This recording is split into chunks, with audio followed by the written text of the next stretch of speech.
Welcome to Call to Be a Voice. My name is Carolyn Cofield.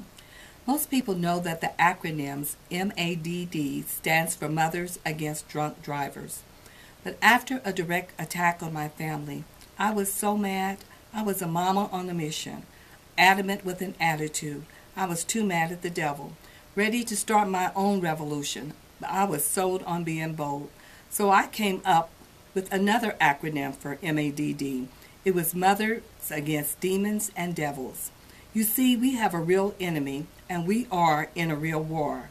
I know some may say, I remember getting saved, but I don't remember signing up for war. Only thing about this war is the battle has already been fought and won.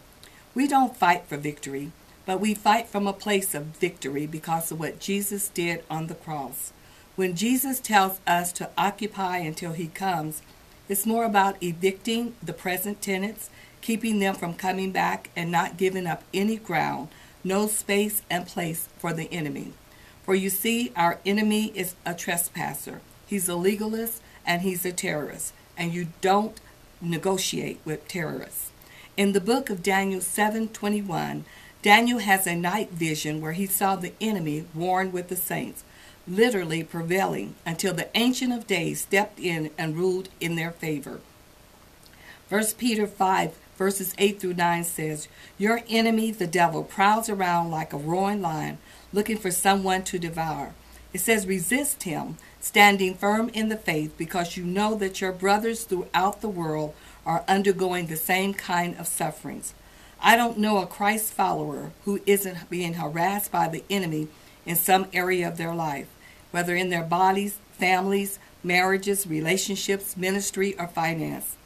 If the enemy is not bothering you, maybe it's because he already has you. His lies and deceptions make you no threat to his program and to his kingdom. We either pay too much or too little attention to the enemy and to what he's doing. What he doesn't want is for us to believe hell is real or to recognize him as the real threat.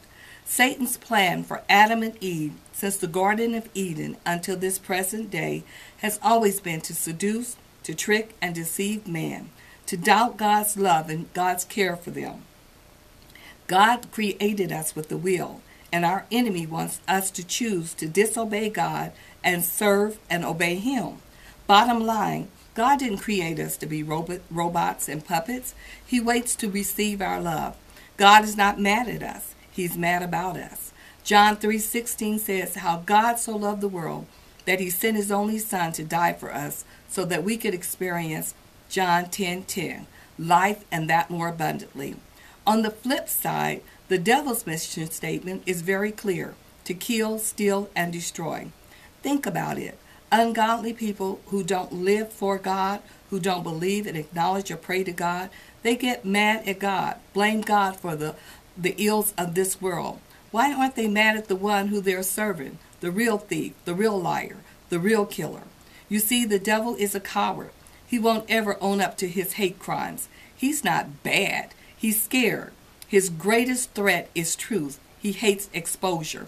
And it's time for us to turn on the light. 2 Corinthians 10:3-4 tells us, although we live in the world, we don't wage war like the world. The weapons of our warfare are not carnal. We can't afford to take out our frustrations and anger out on one another, arguing and blaming and fighting people, ignoring the real enemy.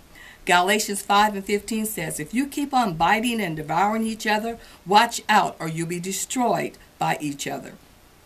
Satan is the accuser of the brethren.